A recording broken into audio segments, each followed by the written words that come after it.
If you're an Edexcel A-Level Business student and looking for a video to revise Theme 1.3, the marketing mix and strategy, well, look no further, because we're going to cover everything that you need to know for your exams, including the design mix, what branding and promotion is, the different pricing strategies that we have in business. We'll also take a look at our different distribution channels, and we're also going to have a look at two of my favorite models in A-Level Business, the product lifecycle and the Boston Matrix. And finally, we'll also take a look at different marketing strategies a business can adopt. Let's get into it. Now, the first topic we're going to take a look at in this revision video will be the design mix.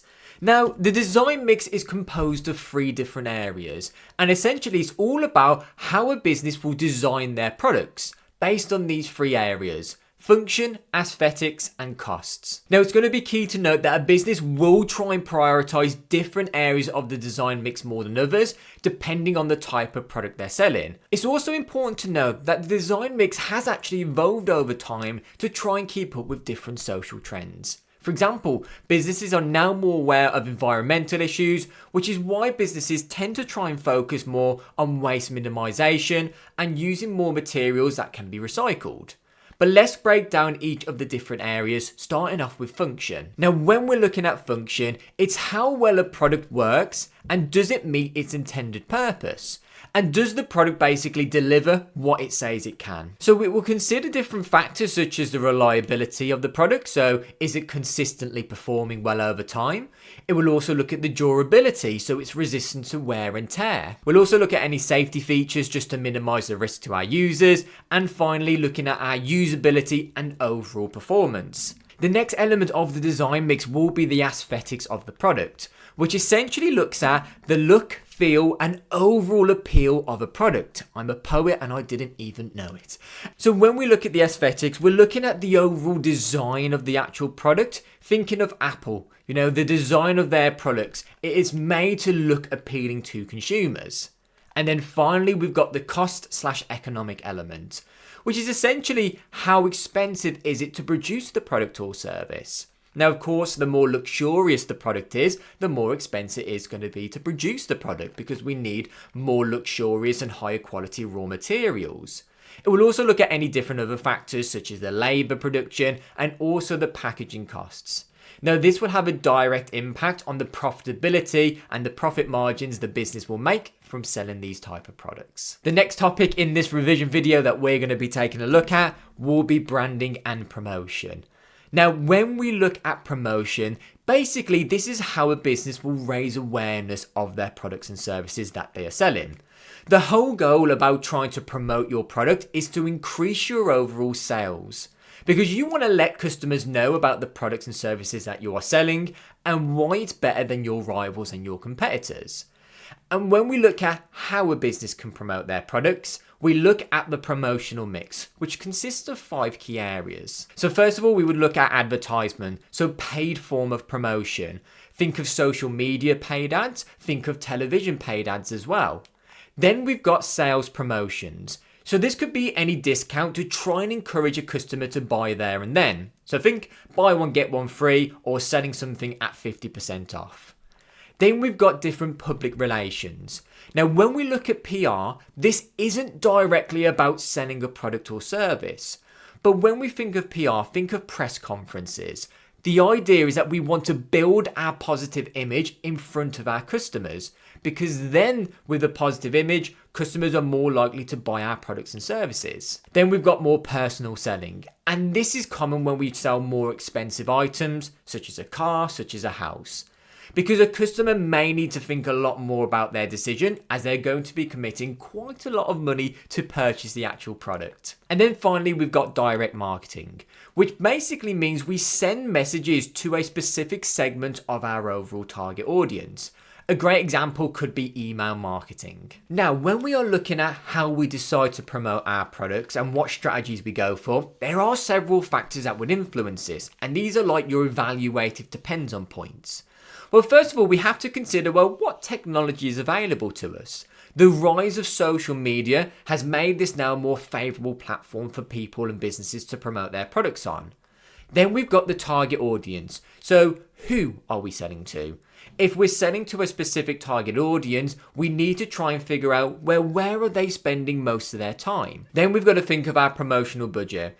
If I'm a small startup business, it doesn't cost me anything to post something on social media. But when we look at more paid versions of advertisement, such as a TV advert, that's going to cost me a lot more money. Then we have to think of our legal considerations. We don't want to oversell the product and start saying that our product can do all these amazing things that it can't.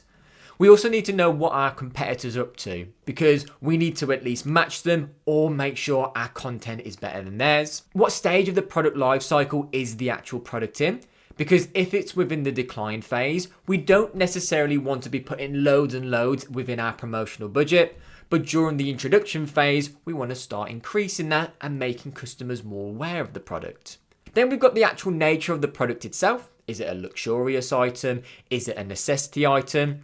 And finally, we've also got our different marketing objectives. So are we trying to focus on profit maximization, increasing market share, sales maximization, or cost minimization? And of course, social media is probably one of the biggest platforms nowadays for businesses to be promoting and advertising their products. We've got platforms such as Instagram, YouTube, TikTok, X, formerly known as Twitter, LinkedIn, Facebook, and many more. And there's also a concept called viral marketing. Now, essentially, viral marketing spreads a message quickly across different social networks. The idea is that we want to make something really aware in a quick and viral way. A great example would be the Ice Bucket Challenge. Now, this was a viral social media campaign in 2014 aimed to raise awareness and funds for ASL. Now, participants quite simply dumped a bucket of ice water over their heads, shared the videos online, and then challenged their friends to do the same thing, all whilst donating to ALS research. Now, the campaign actually had over 17 million participants worldwide and actually raised over $220 million across the world. So we've covered promotion, now we need to know, well, what do we mean by branding? Well, essentially, branding is like the personality of the business itself. A great example I always think of is Red Bull. Now, when you think of Red Bull, what are the first things that come to mind? Hopefully, you should be thinking about something like energy, adventure, adventurous sports. So, for example, their F1 team, their extreme diving team, and as well with the world record they set with the Red Bull Stratus project in 2012, where a bloke jumped 128,000 feet and reached speed up to 834 miles an hour. And all you could see on his helmet was the Red Bull logo. Now, the whole idea with branding is that you want to create a unique identity for your business and for your products. And we also have this concept called emotional branding. Now, emotional branding is the practice of forging a strong emotional connection between a brand and its customers. So a business would do this by tapping into their feelings, values, and customers' personal experiences. Studies have actually shown that people will react to bad news about a brand that they love in a similar way that they would if they heard bad news about their own family. Now, when we think of emotional branding, think of businesses who invoke these type of emotions in you. Happiness, trust, belonging, excitement, security, empowerment, nostalgia, love, comfort, and hope. The whole idea is you want to build that strong connection with your customers, as that will increase your brand loyalty. But we start asking the question, well, how can a business actually build a strong brand? Well, simply to start off with, building a logo and slogans can be a great way to do this. But that's not all. Just because you have a logo doesn't mean you have a strong brand. The whole idea is that you want to have a mission statement that you end up delivering on. And within your marketing and all the decisions that you make, you want to make sure everything is consistent with the brand, with what you're trying to represent your products and your business as. Now, what is the actual benefits of having this strong brand? Well, first of all, if you have a strong brand, you're able to charge more premium prices. Think of Apple, for example. People have a real strong brand loyalty to them, which makes them less sensitive to the changes in price, henceforth making their products more price inelastic. It also acts as a competitive advantage. We'll talk about Porter's generic strategies a little bit later on in the course. But when we look at this, a key way to gain a competitive advantage is through differentiation. And a strong brand enables you to differentiate yourselves from your competitors. And finally, customers tend to become a lot more loyal if you have a stronger brand because they have higher levels of customer satisfaction. And if this is the case, they're more likely to buy from your business over and over again, increasing the lifetime value, which just means how much they spend with you over a long time. The next topic we are going to take a look at in this revision video will be our different pricing strategies. But to start off with, we need to know, well, what actually influences a business's pricing decisions? Well, we've got several different factors that we can look at. First of all, it will be all about the branding, as we just spoke about. If you have a strong brand, you're able to charge more premium prices. We can also start looking at supply and demand. So if something is in low supply, we tend to increase the prices because it's a bit more scarce. And we also need to know about the law of demand. Of course, as we increase our prices, typically demand would begin to reduce. Then we've got to look at the cost. So how much is it actually costing the business to produce the products, which of course will be influenced by our suppliers. The more expensive it is to produce the product, of course, the higher the price point will be. Then we've got to look at our competitor activities. Now, I can't set my product at a higher price than my competitor if I can't justify why. So depending on what my competitors set their pricing point at and what competitive advantage they have will influence my pricing decisions. We've also got what stage we are once again in the product life cycle. If you're in the introduction phase and it's a technology product, you tend to charge a much higher price point, but towards the end when we're in that decline phase, we're just trying to get rid of stock, so we try and reduce our prices. We could also look at the level of differentiation. Of course, the more differentiated our product is, the higher the price we would charge. Price elasticity of demand will also be a huge impact on our pricing decisions. So if we are elastic, we will tend to want to reduce our price. If we are inelastic, we would want to increase our price. And finally, what about the economic conditions? Are we in a recession? Are we in an economic growth phase? All of these different factors would influence how we price our products. And we've got several different pricing strategies that we need to look at now, starting off with penetration pricing. To give you guys a definition, as I said, I know you all love definitions. Penetration pricing is where a business will initially set a low price to penetrate the market for their product or service. And the whole idea is they want to start gaining market share. They're applying the law of demand because if they reduce their price, level of demand should go up. Now, this is really suited to a business who is selling price elastic goods and your customers are sensitive to changes in price.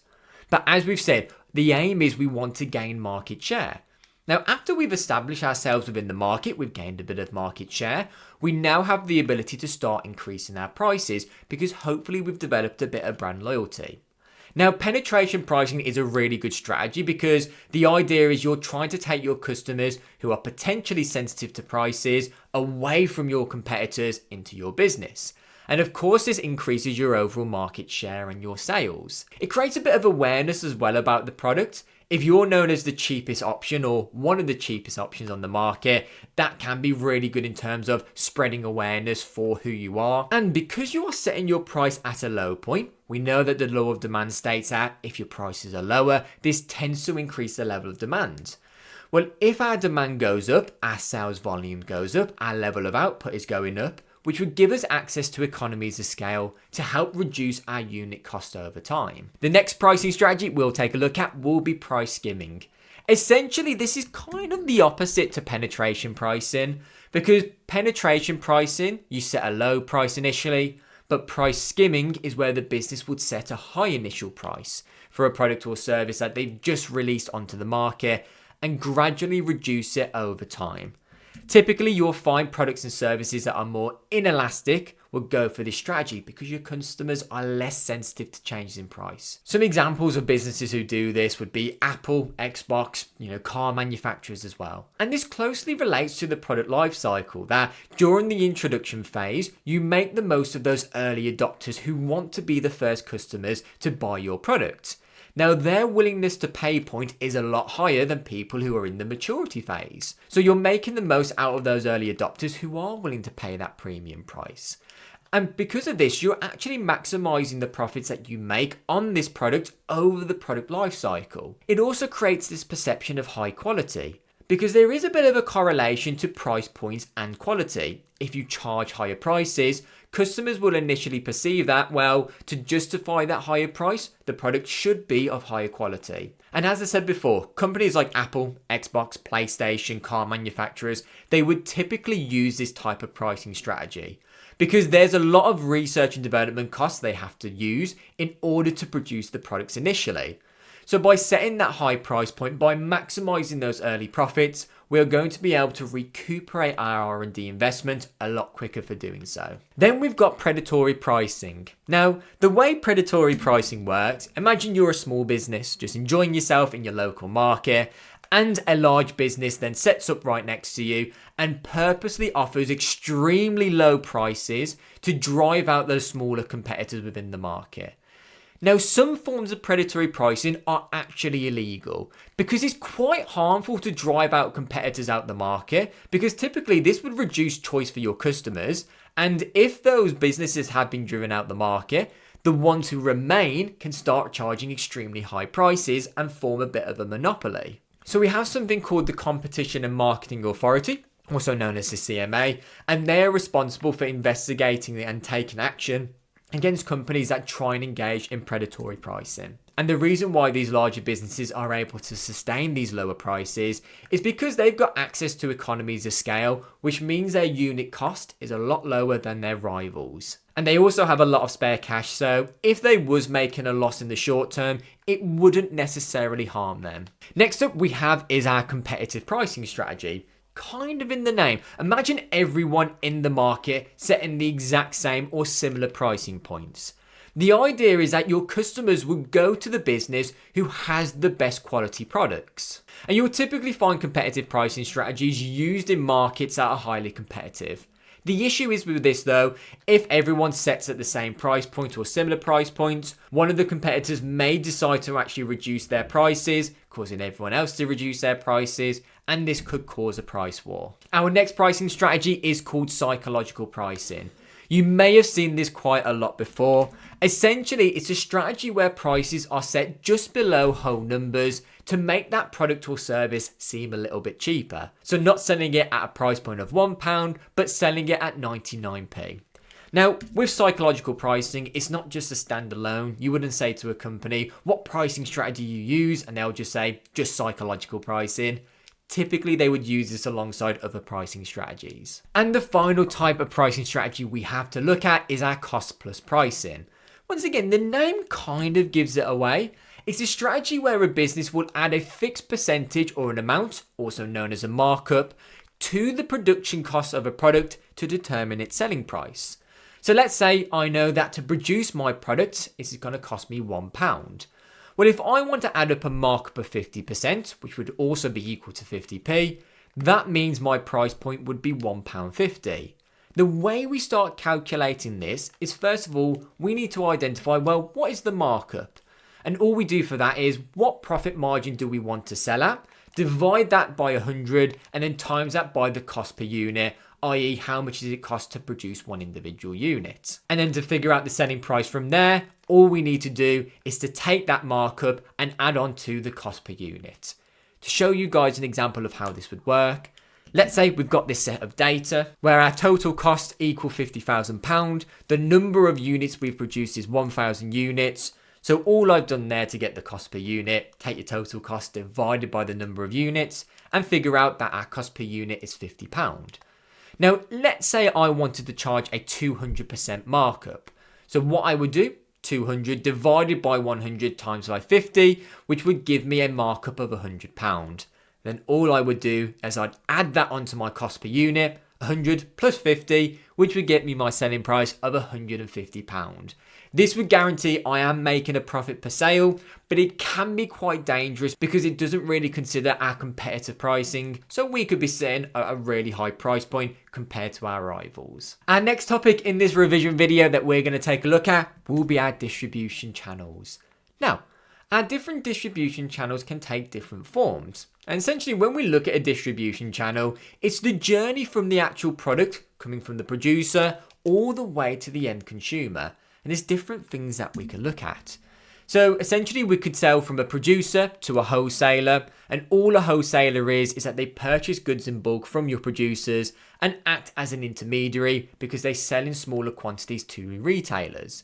Then of course we could sell to your retailer, who sells the good directly to customers and are the last intermediary within a distribution channel. So think of different retailers such as Tesco and Asda.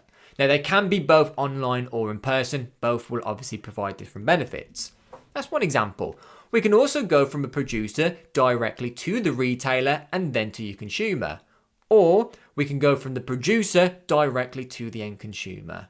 Now we do have actually what we call a multi-channel distribution. And this is where a business may choose more than one distribution channel to sell their products. Great example, Nike as a producer would sell to retailers such as JD, Sports Direct, who would sell to the end consumer. But Nike have also been working more on their strategy of selling direct to the end consumer.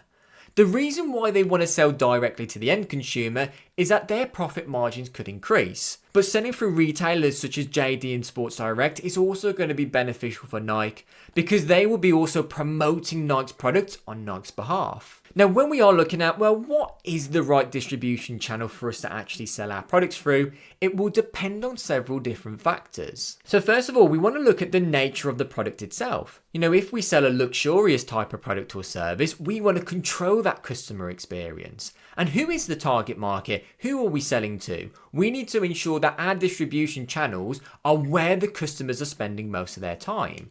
Next, we've got to think of, well, how expensive is it going to be selling through these distribution channels? If I'm the producer selling to the end consumer, then I've got to set up my own infrastructure and my own delivery options. Whereas if I'm going to be selling through a retailer, my profit margins may begin to decrease.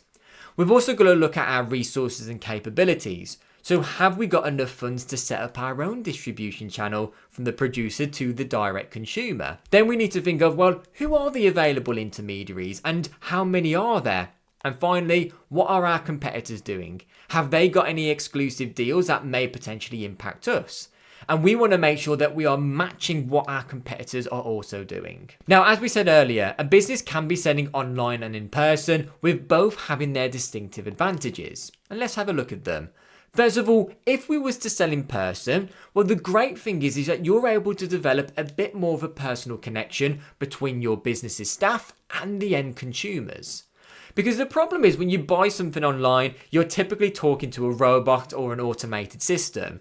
But whereas when you're in person, you get to have more of that instant feedback and those actual shop assistants helping you with your experience. And some customers just tend to shop in person, especially when you're buying clothes. It's a lot easier to pick out which ones suit you the best. And finally, we can also look at the brand visibility. Because if you have an in-person shop, you're going to have the brand visibility by being on a high street. Now, the problem with online is that you have to try and send your customers directly to your website, and that can be quite expensive and a difficult thing to do. Whereas when we look at these online methods, well, typically you've got a larger audience that you can sell to. Because if I'm in person, I can only sell to the people within a certain geographic region, depending on where my stores are. It also may be a lot cheaper because we can start to reduce a lot of our fixed costs. I'm not having to pay for the rent for the shop. I'm not having to pay for the staff to look after the shop either. And finally, I'm able to operate online 24/7. Whereas in person, I can only operate when we've got staff members there. And it also provides a level of convenience because I can buy products and services online from the comfort of my own home. The next topic in this revision video that we're going to take a look at is one of our main theories and models in the entire A-Level business specification, which will be the product lifecycle. Now, essentially, it does what it says on the tin. It shows a product from the initial development phase all the way to its eventual decline. We've got several different stages to look at. First of all, we have the development phase. Now, in this phase, this is where a new product is researched, designed, and tested before it is introduced to the market. Now, of course, in the development phase, this requires a lot of investment, which is why we see a negative cash flow. Plus, the business hasn't actually launched the product onto the market yet, which is why they're not making any sales. Then we've got our introduction phase, and this is where the product is launched into the market for the very first time. Now, as you can imagine, because you've just introduced the product, the level of awareness about the product or service is going to be low. The level of sales and profits will also be low. You will have higher unit costs because your economies of scale won't necessarily be high. But within the introduction phase, what the business wants to be doing is increasing the awareness of the product. So looking at different promotional activities.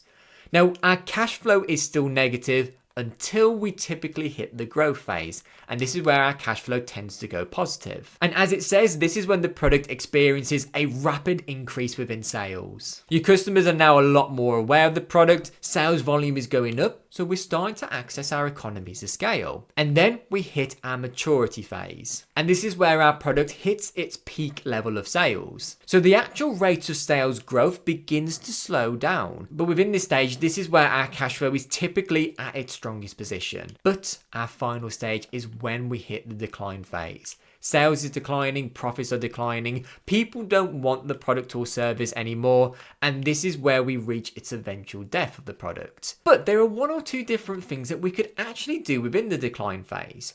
Now, as we said, the product just may not be wanted anymore. So we could just decide to stop producing the product altogether and focus on the development of new products. Or we could focus on our extension strategies. And when we look at our extension strategies, the whole idea is that we want to start raising the level of sales of this product and service again. And there are several different ways that we could do this. First of all, we could look at upgrading the product, so potentially adding some new minor updates. We could also look at selling new variations of the product, so potentially different flavours if it's a food item. We could also look at actually increasing our promotional efforts, because some of our customers may have forgot about the product or service that we're selling. And finally, we could try and take that product into brand new markets, because the market we may be in could be really saturated, so entering global markets or trying to target different target audiences. The next topic in this revision video, and another theory and model that we're going to take a look at, will be the Boston Matrix. Now, the Boston Matrix is a strategic management tool that would help a business analyze and manage our product portfolio. And it's based on these two different variables: the level of market growth rate, so how quickly is the overall market growing, and the overall market share that our product has within that specific market. And we've got 4 different key areas to go through. First of all, we have our question marks.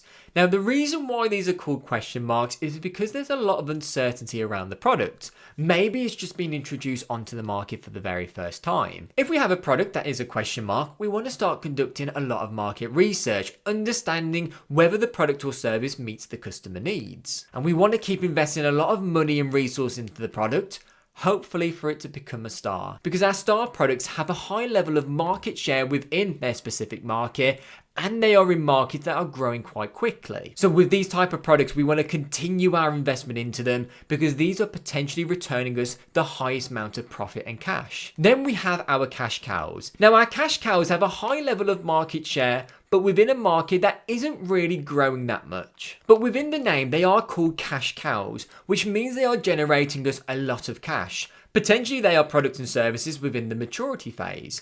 Now, what we want to do is we want to take the cash made from cash cows and reinvest that into our stars or our question marks. And then finally, we have our last category, which are called our dogs. Now, unlike dogs in real life, unfortunately, our dogs within the Boston Matrix are probably the worst category to be in, because these are products which has a low amount of market share within a market that is categorized with low market growth rates. Now, essentially, these products are either failed products or they're a product at the end of their product life cycle. Now, ideally, you want to typically start to reduce the investment that you have into these type of products or services. However, they still can be quite good. They can still be generating as profit, and they can be quite integral to the business's brand history. Now, just a couple of key things of how a business could use the Boston Matrix within its decision making.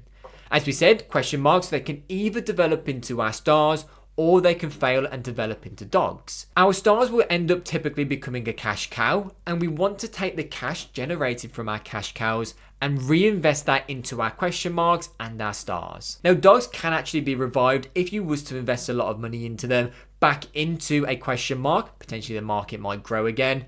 However, you would typically try and discontinue them from production. And the very last topic that we'll be taking a look at in this revision video will be the different marketing strategies a business can adopt, which depends on the type of business we're on about. So we're going to look at 4 key categories.